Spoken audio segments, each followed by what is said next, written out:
Hello from the Wilson Center in Washington, D.C. My name is Xavier Delgado. I'm an analyst and research coordinator with the Center's Canada Institute, and I'm thrilled to welcome you all today to this virtual panel discussion. Last month, the IMF and the World Bank welcomed hundreds of delegates from around the globe to its virtual spring meetings. And part of those delegates was a delegation from Young Diplomats of Canada.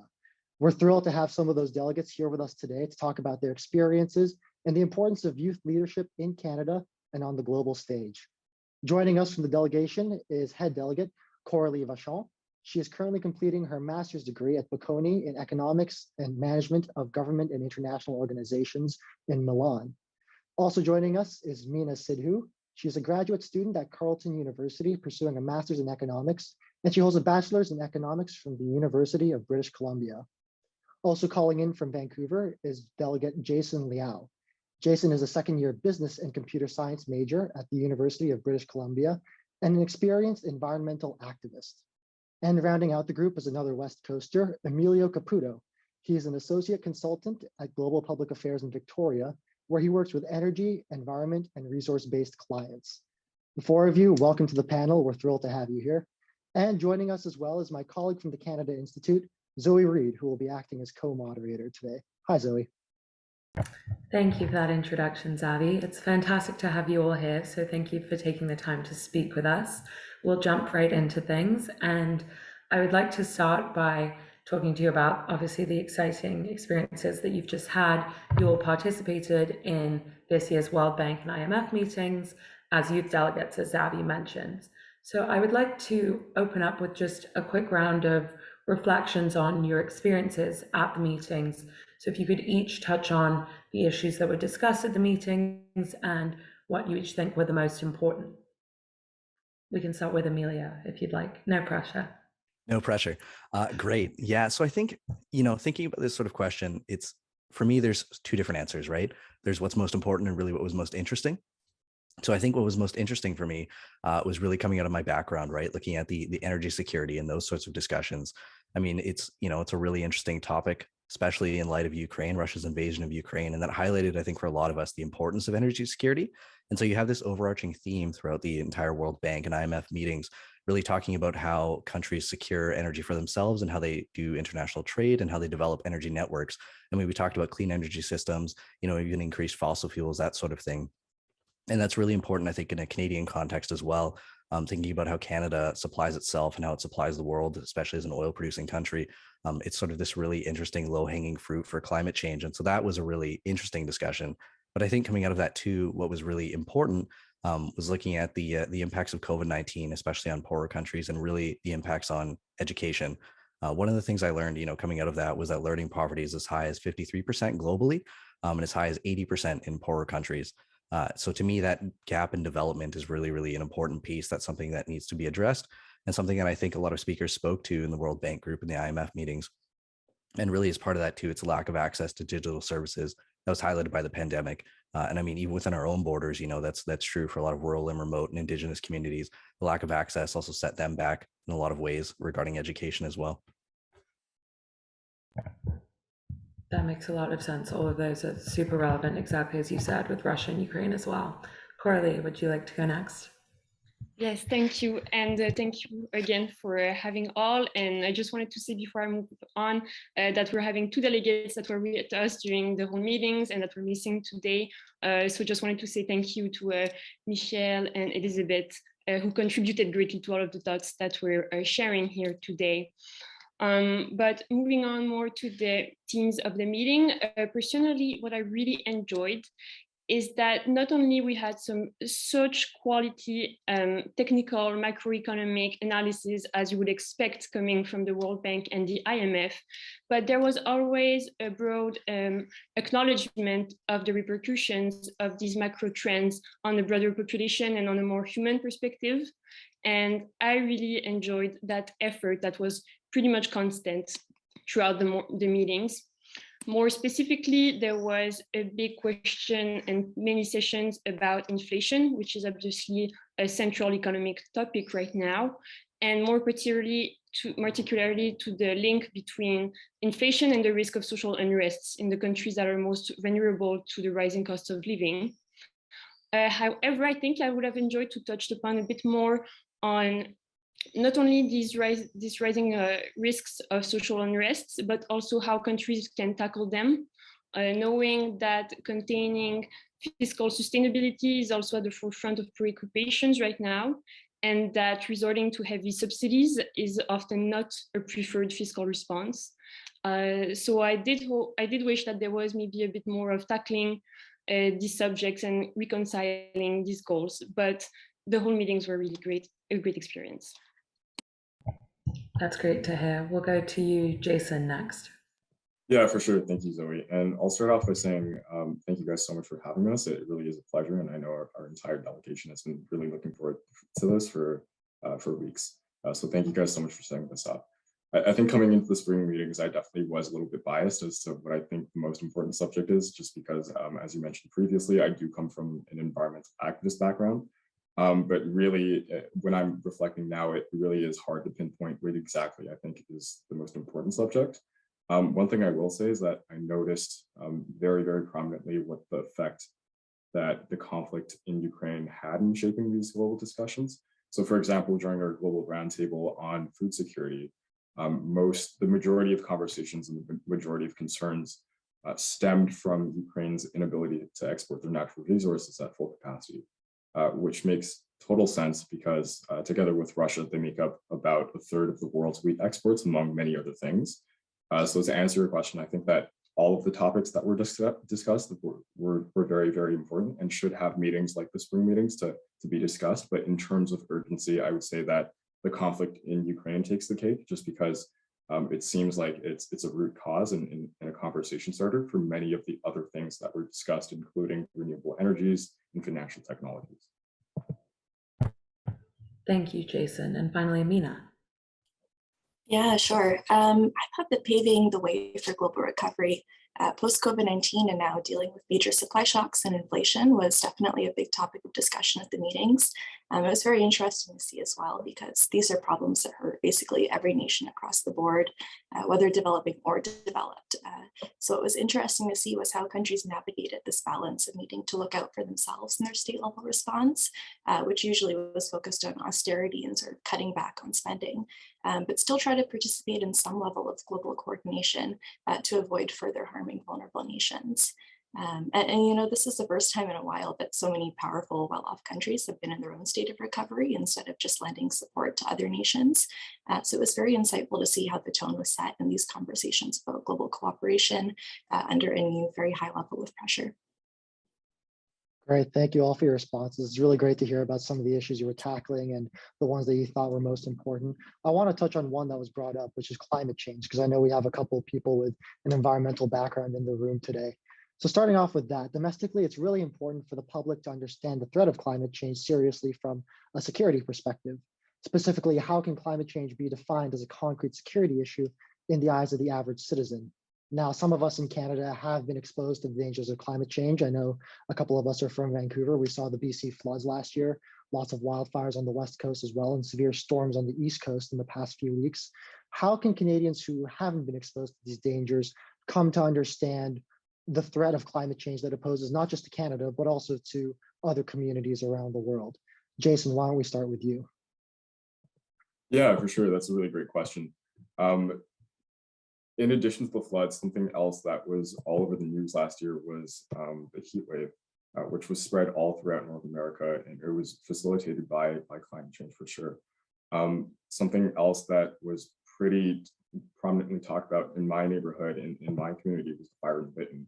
So for those of you from outside BC, Lytton is this very, very tiny, very small town in the interior of British Columbia, and it has like a population size of about 250 people. But last year, as a result of the heat wave, there was a fire that was caused, and over 90% of the town was burnt down, and almost all of the residents lost their homes and either had to relocate or find other options. So I think being able to talk about stories like that definitely does make an argument. But if that doesn't appeal to you emotionally or properly communicate the dangers of climate change, something else that I think we could do a much better job of is assigning dollar values to the damages that are caused by events like this. So I'm just taking a look at my notes here, but I think that the figure that was given for the heat wave last year across North America was about $9 billion in damages. So being able to talk about that figure very prominently and making sure that that is known, it presents a very, very compelling argument. I think something else that I will add is that the trouble is that not everyone agrees to what extent climate change is actually responsible for events like this. So I think we can do a much better job of exploring this topic as well. Thank you, Jason. Emilio, do you have any thoughts? Yeah, definitely. And I mean, sort of following what Jason said, I think it's hard to imagine that a lot of people don't know the impacts of climate change firsthand, especially now. I come from the interior, the northern interior of BC, which sees wildfires every year annually. But thinking a little more like Jason said, economically, maybe it's a bit crass, but I don't know that we need to convince everyone that climate change is an immediate security concern, as long as we simply, make it cheaper to do the right and climate friendly thing. And I think that's more of a realistic approach to it. You look at BC right now, we're experiencing the highest gas prices in North America. That's a clear economic value assigned to climate change and the effects of that, right? And I'm thinking too of the affordable options, the more renewables that are becoming more affordable, and how governments are investing in those, specifically hydrogen. It's fairly well, as long as you have a good water source and good energy source as well, a high powered energy source, it's fairly easy to set up, right? You just need to, through the electrolysis process, through green hydrogen, you just combine it with nitrogen, and then you have hydrogen, which can be used to power cars, which can be, transferred into ammonia, which even can be used to make coal more efficient, right? If you're using thermal coal. Those sorts of things, put a dollar value on the climate friendly solutions. And I think that's a really easy way to go about doing this. And again, depending on how you think about this, the security issues of climate change can be an economic opportunity, right? I was talking about green hydrogen, but also Canada being a large producer of LNG and those sorts of things. You have the power to siphon flow if desired. It's a real opportunity. And you see this again internationally with Russia and the transfer of LNG to the ruble. So Germany and Italy have just agreed to allow companies to buy Russian gas with the ruble again, and that contributes large part to the energy crisis as well, which again is all part of this energy security discussion, which is all part of the climate change and et cetera, right? And so I haven't touched on the obvious scarcity issues that come from this. Jason talked about Lytton burning and these sorts of areas being flooded and that kind of thing too.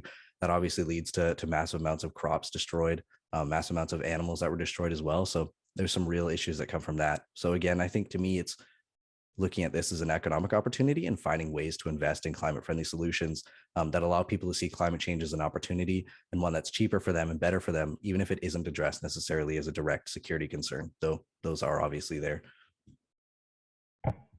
I think you both made some really good points there. And I would like to ask a follow-up question maybe to Jason, just because it's more what you touched on.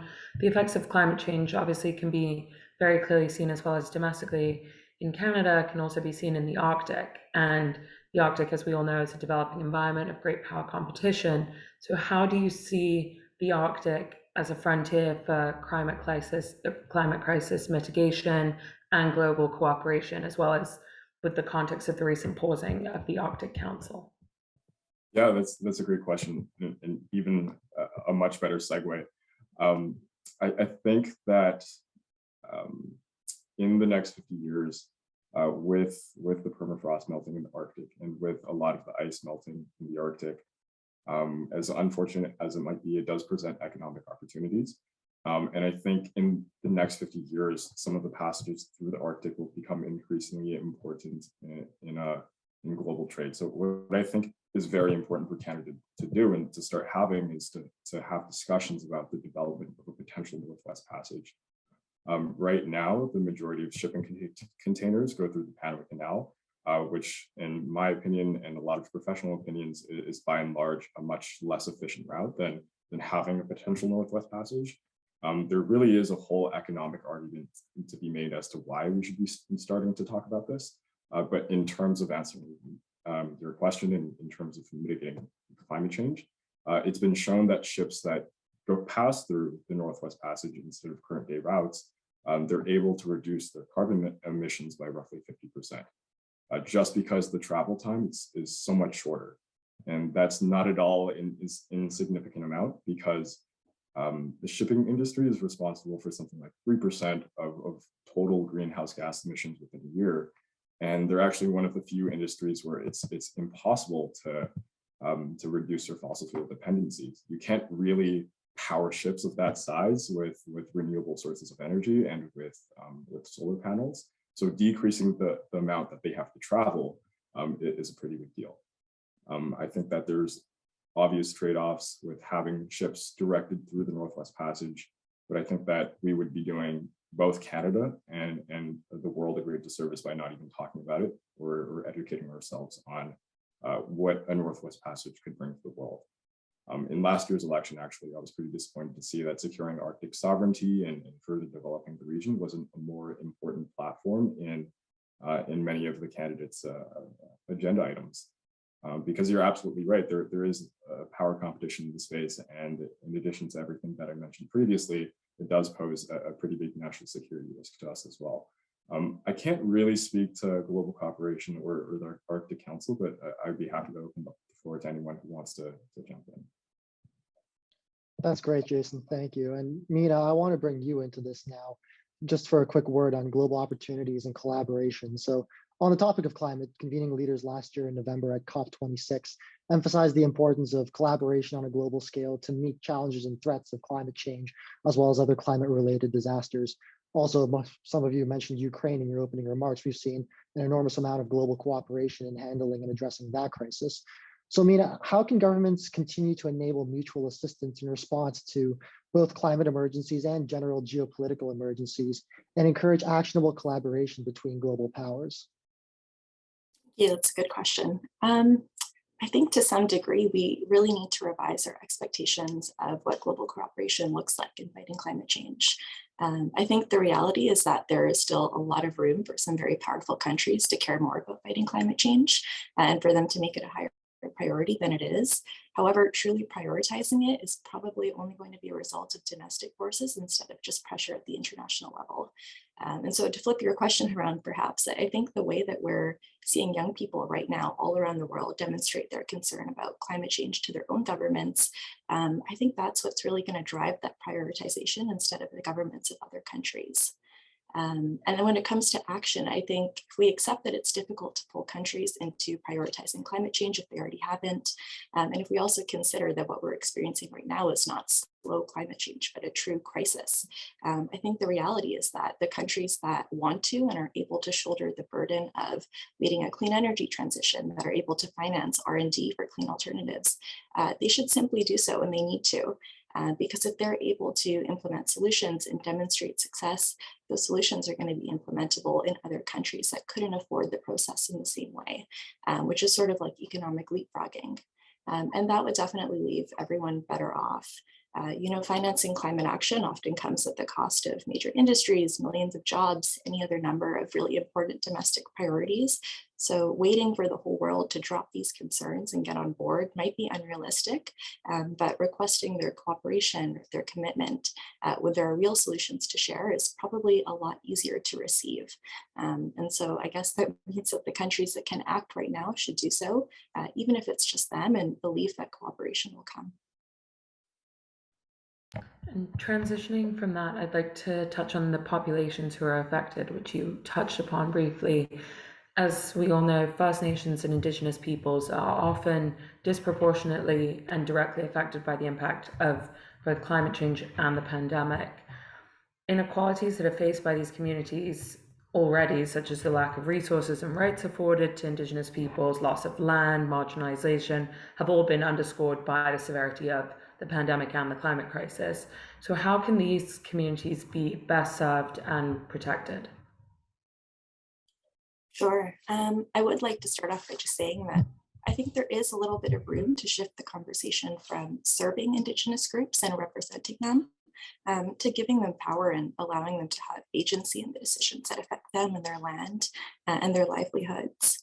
I think that there also needs to be acknowledgement of what the situation is for many Indigenous communities and how climate change is affecting them more severely than other Canadians right now, and not 10 or 15 years into the future. We can see that climate change is affecting their drinking water. For Northern communities, it's affecting their roads and their transportation. It's affecting their housing that already isn't weather resilient.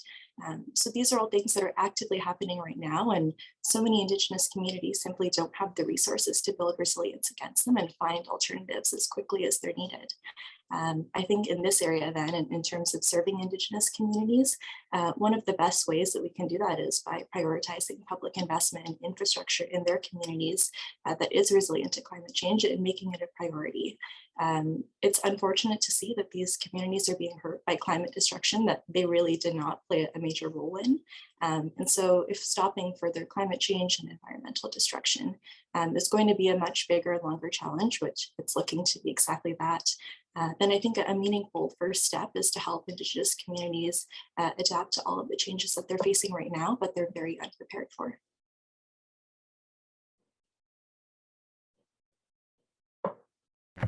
Thank you, Mina. We can perhaps, Coralie, you would also like to chime in on this.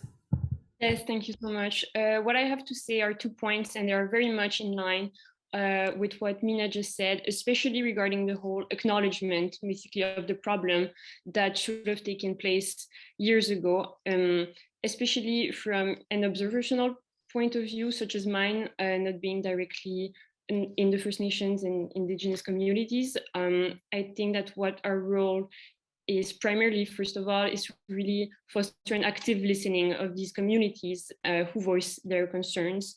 There are many prominent examples of that. We have seen Auton Pelletier, who already in 2018 raised the issue of water protection at the UN General Assembly, or Theresa Spence, who went through several hunger strikes to protest her communities for water infrastructure.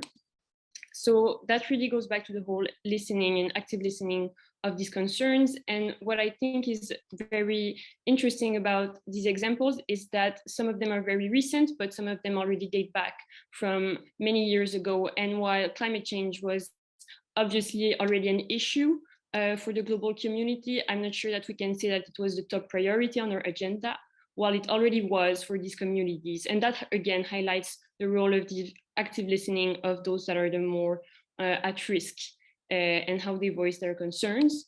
So circling back to the World Bank more and IMF meetings experience that we have, your question is especially welcomed, because while there was some granularity about how communities experience these global shocks in climate change or energy prices, there maybe was a bit less of attention that was brought on how one country may have different populations that have different responses and that are differently affected by these shocks. So this type of observations and analysis we really need to foster more.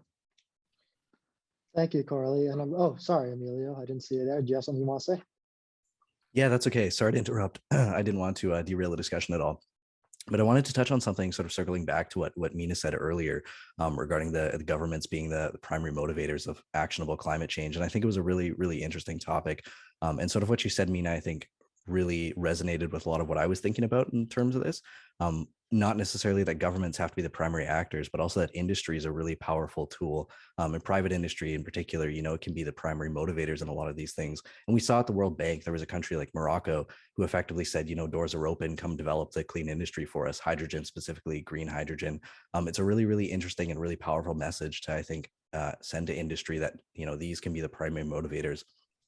And if you're looking at a company like Fortescue Future Industries, for example, they really relegate a lot of this. They put a lot of emphasis, I guess, on the green hydrogen development, and that's really been their message as well. And even, regarding Jason's topics about the Northern Passage, there's a company as well that's looking to develop fiber optic cable going from Japan to Ireland, right? These sorts of things are really interesting and really useful. And I think a topic that really doesn't necessarily get as much traction as it should when we're talking about how governments ought to act. That's a great point, Emilio. And I actually want to build off of that for the next question. Since you talked about foreign direct investment and development and all that from industry and from government, an interesting statistic, came out from the UN recently that says total foreign direct investment dropped by more than a third between 2019 and 2020 when the pandemic began, assumedly because governments began spending more at home to counter the pandemic and businesses drew back their funding for overseas projects. But as economies around the world now begin recovering from the pandemic, Why is it important to keep investing abroad in things like international development, international projects, and how can governments encourage that type of foreign direct investment from businesses at home and within their own budgets? Coralie, I'm going to flip this to you first, then we'll turn to Emilio. Yes, thank you. I also have 2 points to make on this. First is basically that although, as you mentioned, foreign direct investments have severely dropped during the pandemic, we still live in a very broadly interconnected economy that is highlighted by a very much of an interdependence between countries. And basically, we need to keep on investing in developing and emerging economies, most prominently in the development fields, because we already witness a lag in the post-COVID recovery of these countries. And while they may not be the countries who have endured the most negative growth periods during COVID, they are still struggling to go back to their pre-pandemic level. And from what we're seeing right now, that track is going to take them much longer than most advanced economies. So not only to speed up the recovery, we need to keep on investing abroad, but also as a global economy, we cannot fully recover as long as not all actors have fully gained back their pre-pandemic outputs level. Also, in terms of SDGs investments, we witness some big funding gaps in not only social sort of issues such as education, but also most prominently in infrastructure. And that goes back to what Emilio was saying earlier with the example of Morocco. We will need the private sector to be a part of this recovery, and to be a part of this recovery through initiatives such as blended finance in developing countries. Also, touching upon more of the actuality maybe in the past months, what has been very interesting in these meetings is that the IMF and the World Bank and most of the Bretton Woods institutions were established in a post-war setting, where basically the idea was that if we trade together, we won't fight each other. And that view has been greatly fragilized due to the course of events in the past months. And I think it's important that we acknowledge the role of multilateralism in bringing us together in the global environment. Also, since as food and energy prices have been rising, we sort of developed a view sometimes that we were victim of this globalization, and that if we could just produce everything domestically, we would sometimes be better off right now. But I think it's really important to reiterate the role that we can have a global response to this crisis, and that maybe multilateralism will be more part of the solution than the problem. Thank you, Coralie. Emilio, over to you. Yeah, thank you. I think a lot of what Coralie was talking about was really interesting, especially in that post-war sort of Bretton Woods area. And I think, to see why development is always a good idea, it's probably easy to just look historically. Looking at colonialism, I mean, there's this strong argument about, what's right and wrong. There's the moral and ethical component to this. Colonialism obviously has had a devastating impact. You think of things like slavery or unfair resource extraction. That's obviously a very, for me, it's a compelling reason enough to invest in these sorts of things and invest in international development. But even putting aside that moral and ethical obligation that we may feel, I think there's also a strong economic and maybe self-interested argument to be made here too. And I'm thinking specifically of the end of the Second World War and the US's relationship with Japan, and the way that, after the war ended, Japan was facing something like, housing shortage of, about 4 million, 500,000 people dead as a result of bombing raids, and hundreds of industrial facilities lost. And this puts Japan in a really dire economic situation. And so the choice was to either impose harsher penalties or to rebuild the economy. And the US chose to rebuild the economy, which now, if we look at the modern day, Japan's the third largest economy on the planet, right? Large manufacturer of automotive industry, that sort of thing. And so they're a really important trading partner. And that's true for Canada as well, right? A lot of our ammonia and LNG gets shipped to Japan. So really, it was ultimately, I think, in terms of the world, the global sphere, a really positive decision to make. And, on top of that too, you're looking at there's those sort of like unintended impacts of this sort of thing. And so one of the ones I'm thinking of is the migrant crisis, right? You look at Libya as the major port to Europe from Africa. It's facing a large influx of migrants who then try and cross the Mediterranean and often, perish and that sort of thing, or they get sent back, where they face really harsh consequences as a result. And so, I mean, the reason people seek migration and seek asylum is really because the countries that they live in don't have a lot of opportunities. And so developing and investing in these countries also solves this other secondary component, which is the migration crisis, right?